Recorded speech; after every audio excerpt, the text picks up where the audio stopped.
In this lecture, we're going to explore an optional feature of arrays called named keys. As we know, PHP assigns numbers to each item in an array.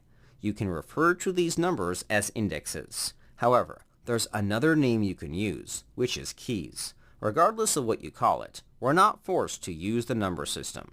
In some cases, we may want to add a name to describe the value in an array. Names are considered to be more memorable. In addition, they can be useful for better describing the data stored in an array. PHP supports this feature, which is referred to as an associative array. Associative arrays use names for keys instead of numbers. Let's look at an example. In our array, we're storing a list of food. What if we want to associate each food with a specific user? It could be presented as a user's favorite food. Before the first value, add the following: John equals greater than. A named key can be assigned by adding the double arrow operator. To the left of this operator, we can assign a name to our key. In this case, we're using the name John. To the right of this operator, we must specify the value to associate with the key. By adding a name, PHP does not add a numeric index to this value. Our array outputs the values, including the value with the named key. Looking closely, the key does not hold a number. Rather, it holds the name we assigned it during the variable declaration. It's completely optional to add named keys to all values. If we do not set a name for a key, PHP automatically defaults to a number. However, this practice is uncommon. Developers will often stick to numbers or named keys in a single array. It's better to be consistent. For that reason, let's update the array by adding names to each item in the array.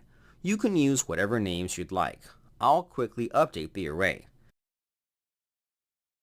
In the array, the first 3 items have a name. There's just one problem. 2 additional items have been added. If we look back at our code, we're adding 2 items called chicken and tomato soup. Previously, we were updating the item with an index of 1. However, since we have an associative array, there isn't an item with this index. If a value doesn't exist at a specific index, PHP creates the index. That's not what we want. We should update the item in the array with the key called Jane. Luckily, that's easy. Inside the brackets, replace the number with the key name. This update should effectively update an existing item. Below this line of code, we're adding a new item to the array. Currently, we're not assigning a name. Therefore, PHP assigns a number. Let's add a name in the square brackets.